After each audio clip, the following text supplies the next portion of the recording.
नमस्कार दोस्तों, स्वागत है आपका द न्यूज लॉन्चर के इस यूट्यूब मंच पर। दोस्तों, जिस तरह की गतिविधियां एनडीए के अंदर चल रही है, दिल्ली में एनडीए की बैठक हो रही है, ये केन प्रकारेण किसी तरह से चंद्रबाबू नायडू को तो बुला लिया जा रहा है, लेकिन नीतीश कुमार अपने प्रतिनिधियों को भेजकर ही इतिश्री कर रहे हैं। जो सरकार नरेंद्र मोदी की 400 पार का नारा लगाने के बावजूद अब की बार 400 पार, अब की बार 400 पार सुनते सुनते सबके कान पक गए थे, बावजूद इसके सिर्फ 240 पर अटक गई और बहुमत के लिए 32 सीटों का टोटा हो गया। लेकिन जिनके बूते बहुमत है, उन्हीं की पार्टी के नेता को मुख्यमंत्री पद से रुखसती कराने वाले बयान क्यों देने की हिम्मत जुटा लेती है? आखिर ये कॉन्फिडेंस आता कहां से है कि तुम्ही से मोहब्बत तुम्ही से अदावत ये दोनों एक साथ दिखाए जा सके? जो इस सरकार को चलवा रहे हैं, उन्हीं की जड़ें खोदने में पूरी ताकत लगाई जाए। ये अभी तक किसी के समझ में नहीं आया कि जिन नीतीश कुमार के भरोसे भारतीय जनता पार्टी के नेता नरेंद्र मोदी प्रधानमंत्री की कुर्सी पर आसीन है, और यदि नीतीश कुमार नहीं आए होते, यदि नीतीश कुमार इंडिया ब्लॉक में ही रह गए होते, तो सवाल ही नहीं था कि नरेंद्र मोदी तीसरी बार शपथ ले पाते। उन नरेंद्र मोदी की पार्टी के लोगों को नीतीश कुमार की राजनीतिक जड़ें खोदने की इतनी जल्दी क्यों है? क्या यही भारतीय जनता पार्टी का चाल चरित्र और चेहरा है? एक ऐसा चेहरा जिस चेहरे के इर्द गिर्द एक तरफ तो संघ दिखाई देता है, नागपुर में बैठा हुआ संघ, दूसरी तरफ गुजरात लॉबी दिखाई देती है, तीसरी तरफ पाकिस्तान का वीजा दिए बिना पाकिस्तान भेजने की धमकी देने वाले गिरिराज सिंह जैसे बड़बोले नेता दिखाई देते हैं, तो चौथी तरफ हर नेता को अपना बयान आपस लीजिए कहने वाले विधानसभा के पूर्व अध्यक्ष और मौजूदा डिप्टी सीएम विजय सिन्हा भी दिखाई देते हैं। सबकी मंशा एक ही है कि पाटलिपुत्र के सल्तनत पर, लोकतांत्रिक सल्तनत पर कैसे भारतीय जनता पार्टी के कमल ब्रांड से के साबुन से नहाया हुआ व्यक्ति मुख्यमंत्री पद पर आसीन हो सके।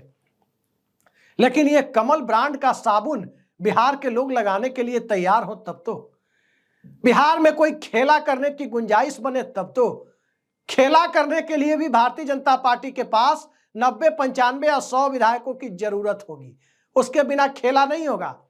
महाराष्ट्र में भी पिछली विधानसभा में खेला हुआ था तो 106 विधायक बीजेपी के थे। बिहार में कम से कम 90, 95 तो चाहिए। एक बार बिहार की जनता ने 90 सीटों का दर्शन भी कराया बीजेपी को 2010 में, तो नीतीश कुमार के चेहरे पर ही कराया। और जब 90 सीटों का दर्शन नीतीश कुमार के बूते बीजेपी को कराया, तो मत भूलिए कि नीतीश कुमार की पार्टी को भी 115 सीटों का दर्शन करा दिया था।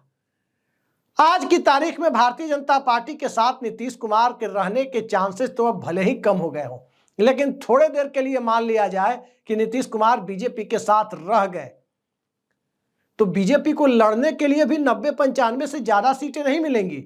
फिर किस बिना पर नीतीश कुमार को किनारे कर अपनी सरकार बनाने, अपना मुख्यमंत्री ही अटल जी के प्रति सच्ची श्रद्धांजलि होगा, इस तरह के बयान देने की नौबत आ रही है।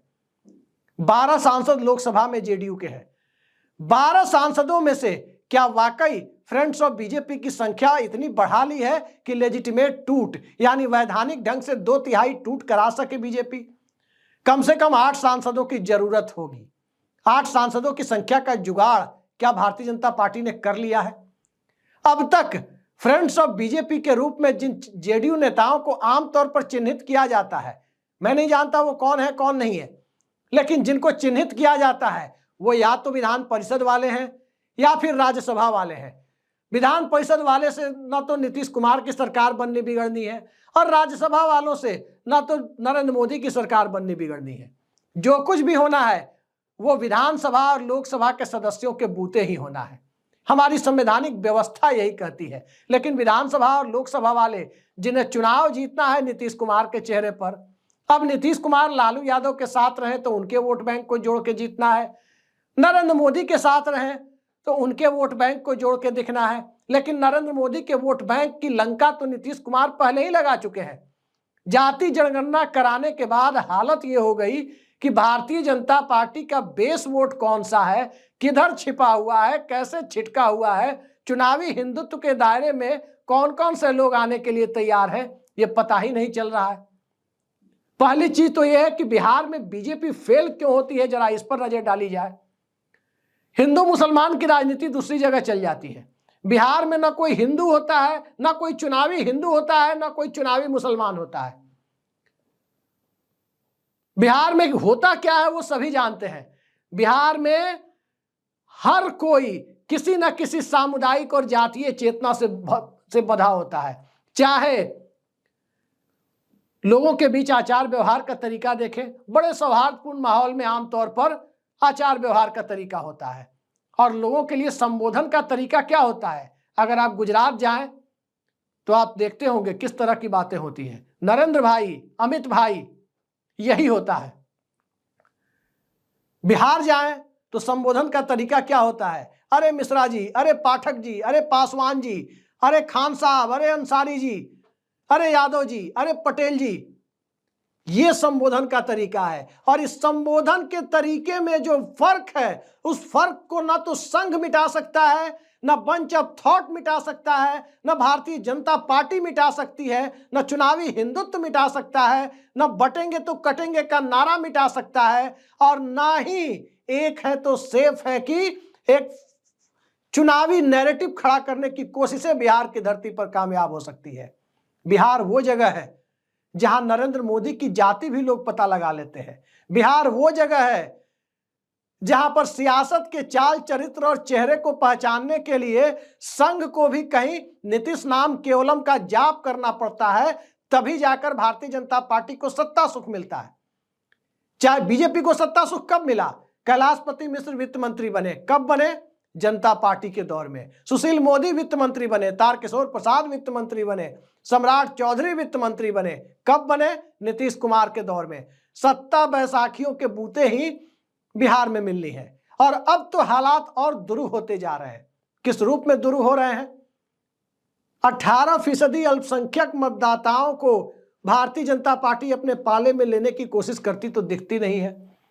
82% बहुसंख्यक मतदाताओं पर फोकस करती है। अब उसमें 18-19% और देख लें आप। खासकर बाबा साहब अम्बेडकर पर दिए गए बयान के बाद जो SC/ST वर्ग का वोटर है, वो भारतीय जनता पार्टी के कितना करीब है, वो भगवान ही मालिक है। अब जरा उसके आगे देखें, 13-14% तो यादव मतदाता है। 50-55% वोटर तो सीधे सीधे बीजेपी के साथ जाने से रहे, बचे कम से कम 40-45%। तो सब वोटर बीजेपी के ही हैं क्या?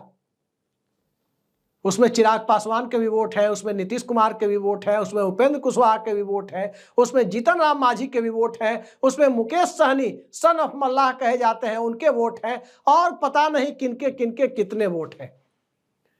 तो इतने सारे वोटों के बीच बीजेपी कहां है? चुनावी हिंदुत्व बीजेपी का कहां है?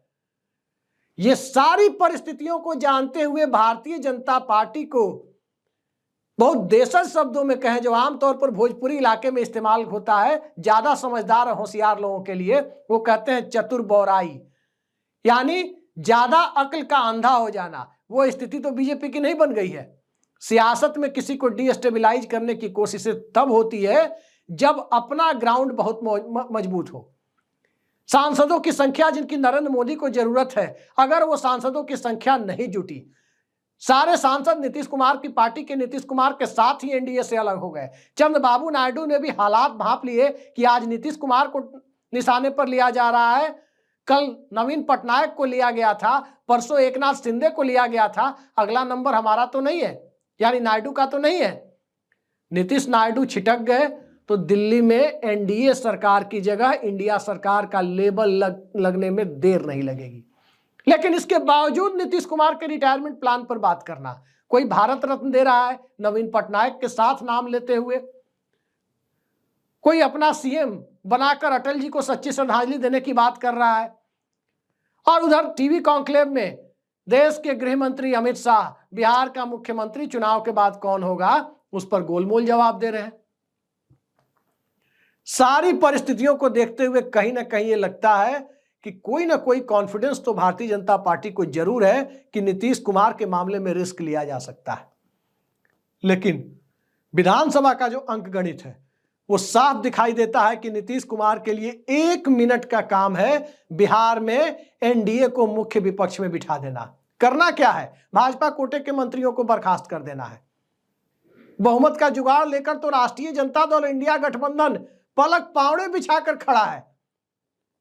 बावजूद इसके बीजेपी का कॉन्फिडेंस, कहीं ना कहीं नीतीश कुमार और जनता दल यूनाइटेड के सांसदों के बारे में या तो बीजेपी को कुछ हकीकत की जानकारी है, कुछ उसने इंतजाम कर लिया है, या फिर बीजेपी मुगालते में है। दो ही बातें हो सकती है। अपनी पार्टी के सांसदों को लेकर या तो नीतीश कुमार मुगालते में है, या जेडीयू के सांसदों को लेकर मोदी शाह मुगालते में है। कोई एक मुगालते में है, और किसी का मुगालता बिहार के मामले में इतने बड़े एक्सपेरिमेंट की तरफ कदम बढ़ाने के बाद टूटना तय है। अब देखिए किसका मुगालता टूटता है। एक दौर में जब जनता दल को संक्षेप में जद कहा जाता था, तब अजीत सिंह कहते थे कि या तो जद टूटेगा या जिद टूटेगी। आज की तारीख में एनडीए टूटेगा या कुछ नेताओं की जिद टूटेगी, यह देखना बड़ा दिलचस्प है। तो देखते जाइए किस करवट बिहार की सियासत का ऊंट बैठता है। आज के लिए इतना ही। नमस्कार।